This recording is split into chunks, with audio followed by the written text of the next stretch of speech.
আসসালামু আলাইকুম। অবিরাম বাংলার সংবাদে সবাইকে স্বাগত জানাচ্ছি মার্জিয়া মীরা। শুরুতেই বিআরবি কেবল সংবাদ শিরোনাম।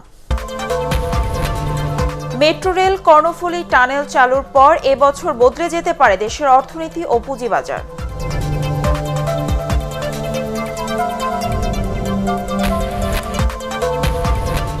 ওমিক্রন সংক্রমণ প্রতিরোধে অনুষ্ঠান সভা সমাবেশ বন্ধ, গণপরিবহনে অর্ধেক যাত্রী বৃহস্পতিবার থেকে।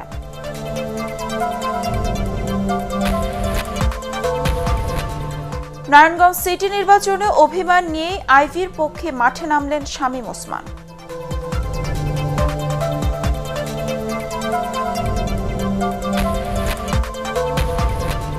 এবং যশোরে নবনির্বাচিত ইউপি সদস্যকে গুলি করে হত্যা।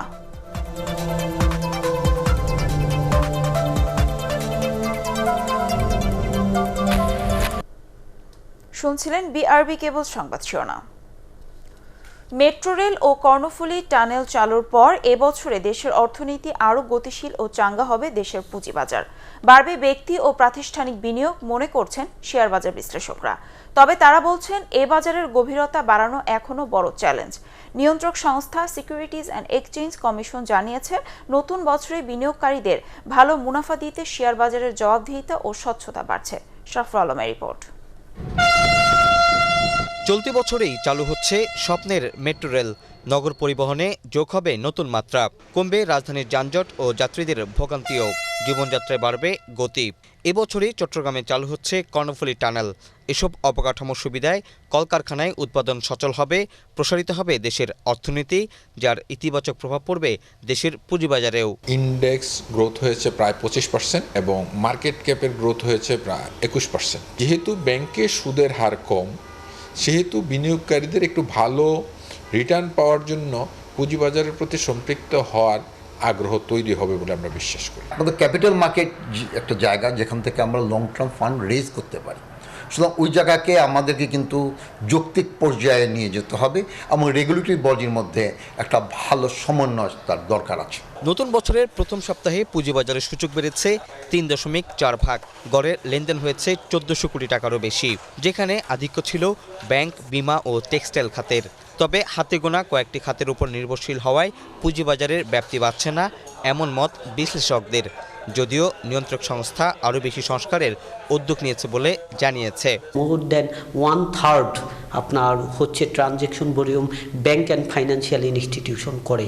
মার্কেটের চ্যালেঞ্জ হচ্ছে সবচেয়ে মার্কেটের ডেপ্থের অভাব। যেসব কোম্পানিকে কেন্দ্র করে বা সেক্টরকে কেন্দ্র করে অর্থনীতি, তাদের তো পুঁজিবাজার পার্টিসিপেশন নাই। ইনফ্রাস্ট্রাকচার বন্ডগুলো আসবে, আমাদের খুব পছন্দের এবং ভালো কিছু কোম্পানির আইপিও আসবে।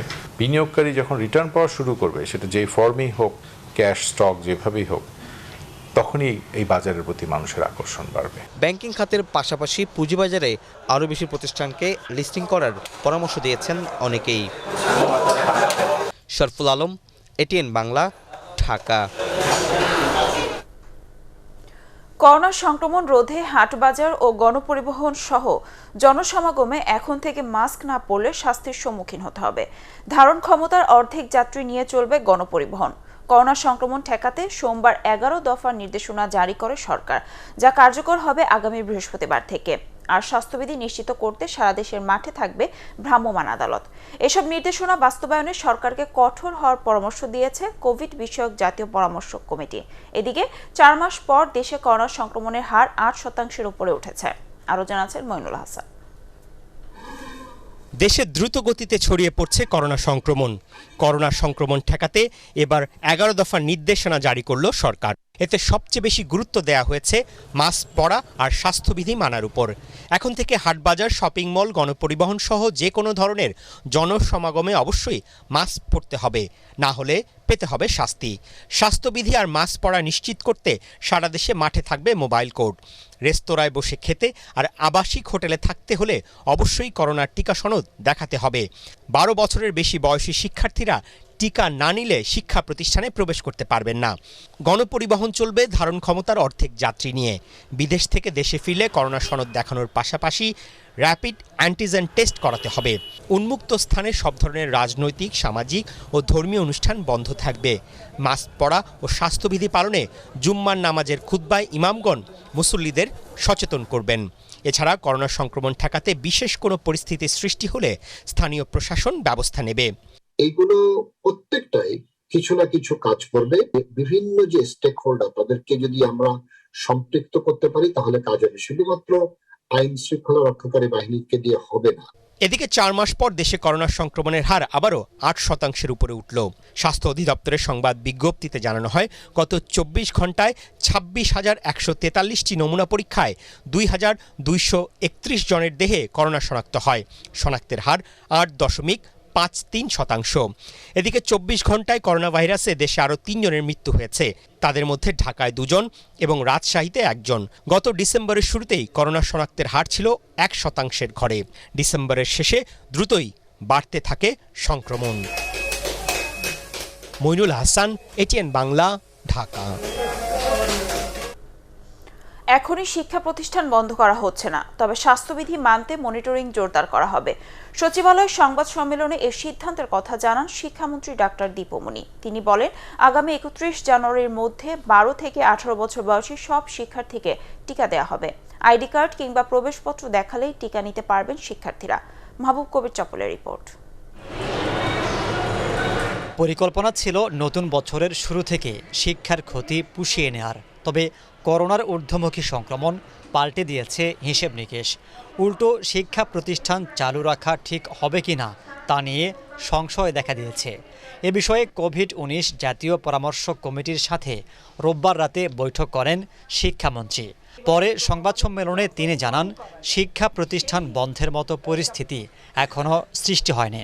এখন শিক্ষা প্রতিষ্ঠান বন্ধ আমরা করব না। স্বাস্থ্যবিধি মানার এই পুরো যে কার্যক্রমটি সেটিকে আরও জোরদার করব, মনিটরিং আরও জোরদার করব, এবং যেভাবে সীমিত পরিসরের শিক্ষা প্রতিষ্ঠানগুলো চলছিল ঠিক সেইভাবেই চলবে।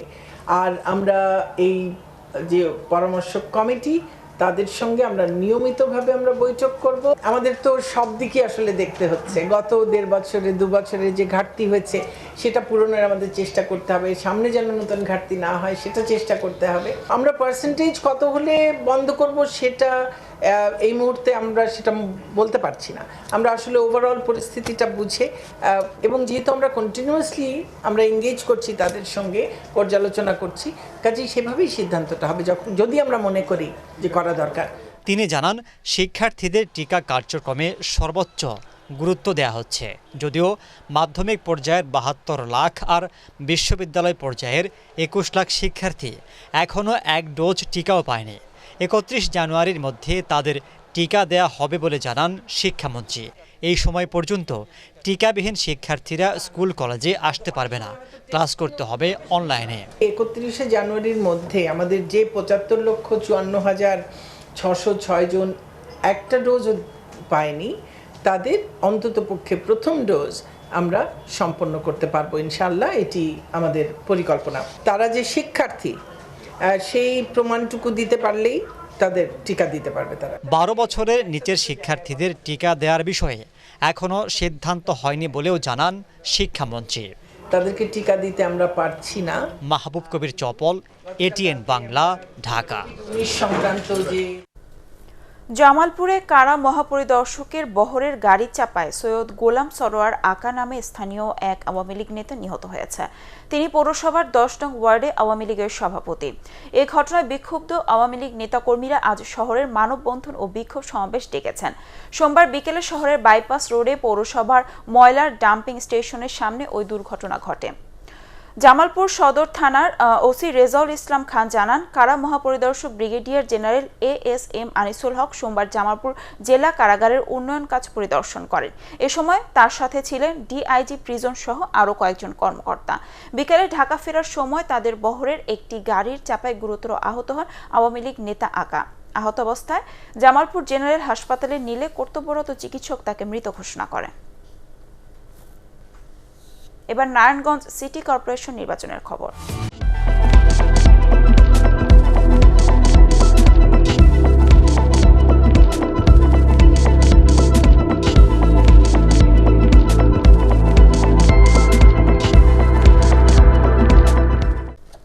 নারায়ণগঞ্জ সিটি কর্পোরেশন নির্বাচনে আওয়ামী লীগ প্রার্থীর পক্ষে কাজ করার ঘোষণা দিয়েছেন স্থানীয় সংসদ সদস্য AKM শামীম ওসমান। নারায়ণগঞ্জের সংবাদ সম্মেলনে তিনি আরও বলেন, তাকে নিয়ে ষড়যন্ত্র চলছে। তবে নির্বাচনী প্রচারণার সময় বিদায়ী মেয়র ডাক্তার সেলিনা হায়াত আইভি বলেন, জনগণ তার সাথে রয়েছে। অন্যদিকে আবারও সরকারি দলের মধ্যে নানা কোন্দলের কথা তুলে ধরেছেন স্বতন্ত্র মেয়র প্রার্থী তৈমুর আলম খন্দকার। শফিউল আলম সুজনের রিপোর্ট, ক্যামেরায় ছিলেন হুমায়ুন কবির। 16 তারিখে তো খেলা অবশ্যই হবে এবং খেলা আমরা জিতবো ইনশাআল্লাহ। অবশেষে নারায়ণগঞ্জ সিটি কর্পোরেশন নির্বাচন নিয়ে নিজের অবস্থান পরিষ্কার করলেন আলোচিত সংসদ সদস্য AKM শামীম ওসমান। নগরীর বাঁধন কমিউনিটি সেন্টারে সংবাদ সম্মেলনে তিনি বলেন, সিটি নির্বাচনে নৌকার বিপক্ষে সমর্থন দেয়া তার পক্ষে সম্ভব নয়।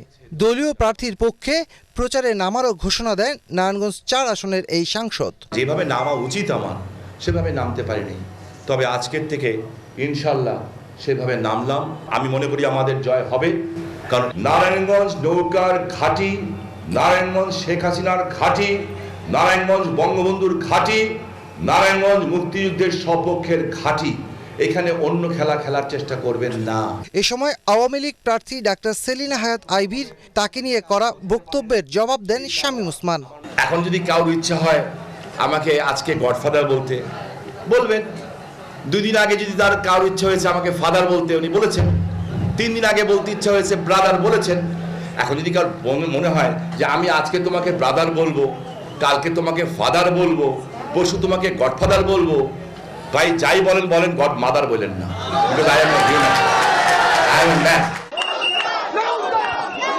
তবে শামীম ওসমানের সমর্থন নিয়ে মাথা ঘামাতে রাজি নন সেলিনা হায়াত আইভি। নির্বাচনের প্রচারণায় তিনি বলেন, জনগণ নৌকার পক্ষে রয়েছে। নৌকার ব্যাপারে কখনোই দ্বিধাদ্বন্দ্ব থাকা উচিত না, হওয়া উচিত না। যারা মনে করেছিল দ্বন্দ্ব, তারা বলেছে দ্বন্দ্ব নাই। পাবলিক কে দ্বন্দ্ব করলো, কে করলো না, পাবলিক কেয়ার করে না। অবশ্য এত কিছুর পরও জয় ভিন্ন অন্য কিছু ভাবছেন না বিএনপি থেকে অব্যাহতি পাওয়া নেতা তৈমুর আলম খন্দকার। ওই প্রার্থীর পক্ষ অন্যান্য লোকের সম্পর্কে যেসব বিশেষণ দিয়া বক্তব্য রাখা হচ্ছে, এতে আমি মনে করি সরকারি দলে যে বিভাজন, এটা স্পষ্ট। ঢাকার থেকে মেহমানরা আইসা নারায়ণগঞ্জে খুব গরম গরম বক্তব্য রাখে। গণসংযোগে ব্যস্ত সময় পার করছেন অন্য মেয়র ও কাউন্সিলর প্রার্থীরা। ভোটের দিন যতই ঘনিয়ে আসছে ততই উত্তপ্ত হচ্ছে নারায়ণগঞ্জ সিটি কর্পোরেশন নির্বাচন। ভোটারদের প্রত্যাশা, সুষ্ঠু নির্বাচনের মাধ্যমে জনপ্রতিনিধি পাবে নারায়ণগঞ্জবাসী। শফিউল আলম সুজন, ATN বাংলা, নারায়ণগঞ্জ। যশোরের অভয়নগরে নবনির্বাচিত ইউপি সদস্য উত্তম কুমার সরকারকে গুলি করে হত্যা করেছে সন্ত্রাসীরা। উত্তমের পরিবার সদস্যরা জানান, রাত 8:15টার দিকে সুন্দরী বাজার থেকে উত্তম মোটরসাইকেলে হরিশপুর গ্রামে নিজ বাড়িতে ফিরছিলেন। তিনি হরিশপুর সরকারি প্রাথমিক বিদ্যালয়ের সামনে দিয়ে যাওয়ার সময় সেখানে ওত পেতে থাকা সন্ত্রাসীরা মোটরসাইকেলের গতি রোধ করে তার বুকে গুলি চালায়। এতে ঘটনাস্থলে উত্তম মারা যান। গত 26 ডিসেম্বর অনুষ্ঠিত অভয়নগর উপজেলার ইউনিয়ন পরিষদ নির্বাচনে সুন্দরী ইউনিয়নের 1 নম্বর ওয়ার্ডের সদস্য নির্বাচিত হয়েছিলেন। হত্যাকারীদের আটকে অভিযান শুরু হয়েছে বলে জানিয়েছে পুলিশ। রাষ্ট্রপতির সাথে সংলাপে সংবিধান অনুযায়ী নির্বাচন কমিশন গঠনের প্রস্তাব দিয়েছে জাতীয় পার্টি জেপি। সোমবার বঙ্গভবনে রাষ্ট্রপতি আব্দুল হামিদের সাথে সংলাপে যোগ দেন দলটির সভাপতি আনোয়ার হোসেন মঞ্জুর নেতৃত্বাধীন 7 সদস্যের প্রতিনিধি দল। পরে সাংবাদিকদের আনোয়ার হোসেন মঞ্জুর জানান, সার্চ কমিটি সংবিধানে না থাকায় কারোর নাম প্রস্তাব করা হয়নি। একই সাথে আমলা নির্ভর কমিশন গঠন না করতেও প্রস্তাব দেওয়া হয়েছে। বড় দলগুলোকে কিভাবে নির্বাচনে আনা যায় এই নিয়ে রাষ্ট্রপতির সাথে জেপির আলোচনা হয়েছে বলে জানান আনোয়ার হোসেন মঞ্জু। কিভাবে বড় বড় দলগুলিকে নির্বাচনে আনা যায় এই বিষয়গুলি আলাপ আলোচনা প্রচ্ছন্নভাবে ছিল। গুরুত্ব বেশি দিয়েছে সেটা হলো সংবিধান যা আছে সেই মাফিক চলেন। আলাপ করেছে সার্চ কমিটি আসলো কোথা থেকে, তো সংবিধানে নাই। নির্বাচন এখন যে পর্যায়ে পৌঁছে গেছে তাতে নির্বাচন কমিশনটা খুব বেশি একটা গুরুত্ব বহন করে। আমরা এই বিষয়টা আলাপই করিনি। নির্বাচন তো এখন তৃণমূল পর্যায়ে অনুষ্ঠিত হয়, তাই না? কি বুঝলেন? ইঞ্জিন ত্রুটিমুক্ত না হওয়া পর্যন্ত বরিশাল ঢাকা রুটে এমভি সুরভি 9 লঞ্চ চলাচল সাময়িকভাবে বন্ধ করে দিয়েছে বিআইডব্লিউটিএ কর্তৃপক্ষ। কর্মকর্তারা জানান, লঞ্চ মেরামতের জন্য জাহাজ নির্মাণ কারখানায় পাঠানো হয়েছে। ঢাকা থেকে নৌপরিবহন অধিদপ্তরের কারিগরি দল গিয়ে ইঞ্জিন পরীক্ষার পর ছাড়পত্র দিলে লঞ্চটি আবার চলাচলের অনুমতি দেয়া হবে। এদিকে নদীবন্দরে যাত্রী ও সাংবাদিকদের ওপর হামলার ঘটনায় লঞ্চের স্টাফদের বিরুদ্ধে বরিশাল কোতোয়ালি মডেল থানায় 2টি মামলা হয়েছে।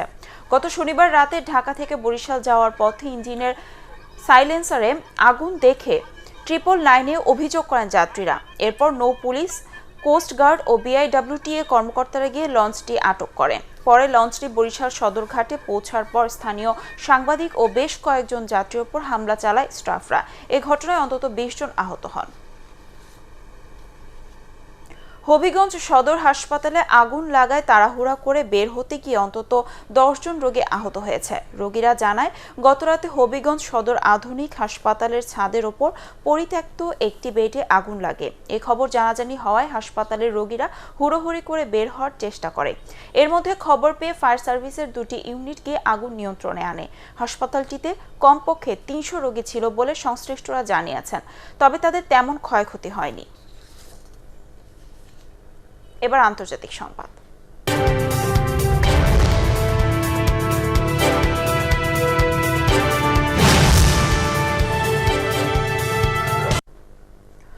করোনা মহামারীতে একদিনে 20 লাখ সহ বিশ্বজুড়ে সংক্রমণ 31 কোটি ছাড়িয়েছে। দৈনিক মৃত্যুর সংখ্যা বেড়েছে প্রায় 1200। গত 24 ঘন্টায় সারা বিশ্বে করোনায় আক্রান্ত হয়ে মারা গেছেন 4500-এর বেশি মানুষ। একই সময় ভাইরাসটিতে নতুন করে আক্রান্ত প্রায় 20 লাখ। এখন বিশ্বজুড়ে সবচেয়ে বেশি সংক্রমণ ও প্রাণহানির ঘটনা ঘটছে যুক্তরাষ্ট্রে।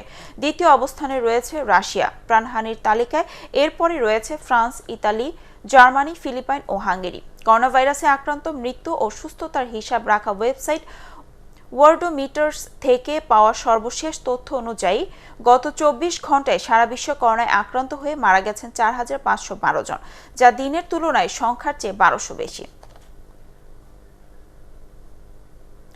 এক সপ্তাহের মধ্যে আরেকটি ক্ষেপণাস্ত্র পরীক্ষা চালালো উত্তর কোরিয়া, যা জাপান উপকূলীয় পূর্ব সাগরে গিয়ে পড়ে। যৌথ বিবৃতিতে এ তথ্য নিশ্চিত করেছে জাপান ও দক্ষিণ কোরিয়া। এর আগে গত বৃহস্পতিবারে উৎক্ষেপিত ক্ষেপণাস্ত্রটি হাইপারসোনিক ছিল বলে দাবি করে উত্তর কোরিয়া। এবারের ক্ষেপণাস্ত্রটি ভূমি থেকে উৎক্ষেপণযোগ্য ব্যালিস্টিক বলে ধারণা করা হচ্ছে। বারবার এমন অস্ত্র পরীক্ষা চরম পরিতাপের বলে মন্তব্য করে টোকিও। ইউক্রেন ইস্যুতে যুক্তরাষ্ট্র ও রাশিয়ার মধ্যে উত্তেজনা চরমে পৌঁছেছে। ইউক্রেন সীমান্তে রুশ সেনা উপস্থিতি নিয়ে পশ্চিমা বিশ্বের সমালোচনা ও সেনা সরিয়ে নেওয়ার চাপ পরিস্থিতিকে আরও ঘোলাটে করেছে। এসবের মধ্যে যুক্তরাষ্ট্রের সাথে সুইজারল্যান্ডের জেনেভায় নৈশভোজে বসেন রুশ কূটনীতিক ও সেনা কর্মকর্তারা। এতে ইউক্রেন সীমান্তে রাশিয়ার সৈন্য সমাবেশের বিষয়ে কঠোর বার্তা দেয় যুক্তরাষ্ট্র। দেশটির পক্ষ থেকে সাফ জানিয়ে দেওয়া হয়েছে, সংলাপ বা সংঘাত এই দুয়ের মধ্যে যে কোনো একটিতে বেছে নিতে হবে রাশিয়াকে। সাভারে শীতার্থ অসহায় দুস্থ মানুষের মাঝে শীত বস্ত্র বিতরণ করেছে বর্ডার গার্ড বাংলাদেশ বিজিবির 5 ব্যাটালিয়ন। পৌর এলাকার অধরচন্দ্র উচ্চ বিদ্যালয় মাঠে 6 শতাধিক মানুষের মাঝে এই শীত বস্ত্র বিতরণ করা হয়। বিজিবি 5 ব্যাটালিয়ন এর পরিচালক lieutenant colonel Mohammad Ferdous Rahman Tito ছাড়াও বিজিবির অন্যান্য কর্মকর্তা, স্থানীয় জনপ্রতিনিধিরা অনুষ্ঠানে উপস্থিত ছিলেন।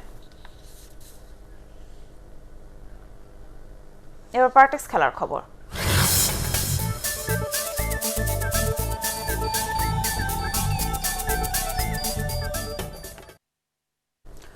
ক্রাইস্টচার্চে দ্বিতীয় টেস্টে নিউজিল্যান্ডের বিপক্ষে ইনিংস পরাজয় এড়াতে লড়ছে বাংলাদেশ।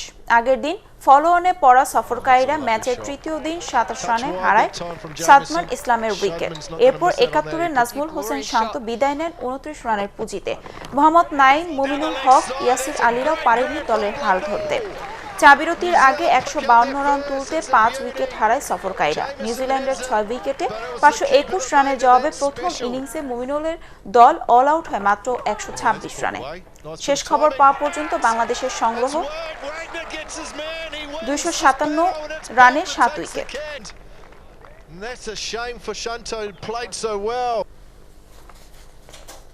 অ্যাস্টন ভিলাকে 1-0 গোলে হারিয়ে FA কাপের চতুর্থ রাউন্ডে উঠেছে ম্যানচেস্টার ইউনাইটেড।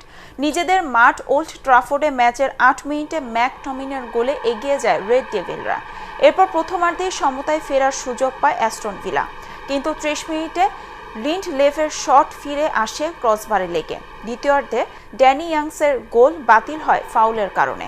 এরপর আরও একবার অফসাইডে গোল না পাওয়ার হতাশায় ডোবে স্টিভেন জেরার্ডের দল। তাতে 4 বার পোস্টে বল রেখেও পরাজয় নিয়ে মাঠ ছাড়তে হয় অ্যাস্টন ভিলাকে। খেলার আগে এক অন্য রকমের খেলায় জয় পেলেন নোভাক জোকোভিচ। আদালতের রায় এসেছে তার পক্ষে, বন্দিদশা থেকে মুক্তিও মিলেছে। বছরের প্রথম গ্র্যান্ড স্ল্যাম অস্ট্রেলিয়ান ওপেনে অংশ নিতে সে দেশে পৌঁছানোর পর ভিসা বাতিল করে হোটেলে আটকে রাখা হয় কর্নার টিকা না নেওয়া জোকোভিচকে। এই ঘটনার আলোচনা ও সমালোচনা শুরু হয় বিশ্বজুড়ে। অবশেষে আদালতের নির্দেশে মুক্তি দেওয়া হয় তাকে। এর কয়েক ঘন্টার মধ্যে মেলবোর্ন পার্কে অনুশীলন করতে যান 20 বারের গ্র্যান্ড স্ল্যাম জয়ী জোকোভিচ। বিশ্বের 1 নম্বর টেনিস তারকার মনোযোগ এখন আসন্ন অস্ট্রেলিয়ান ওপেনের দিকে।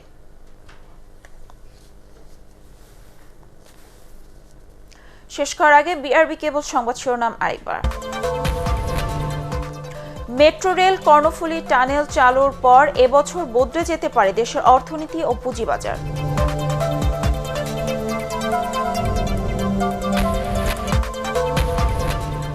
ওমিক্রন সংক্রমণ প্রতিরোধে অনুষ্ঠান, সভা সমাবেশ বন্ধ, গণপরিবহনে অর্ধেক যাত্রী বৃহস্পতিবার থেকে।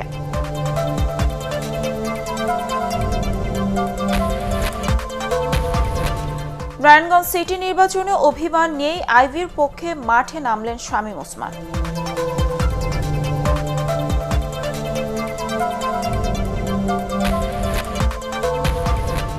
এবং যশোরের নবনির্বাচিত ইউপি সদস্যকে গুলি করে হত্যা।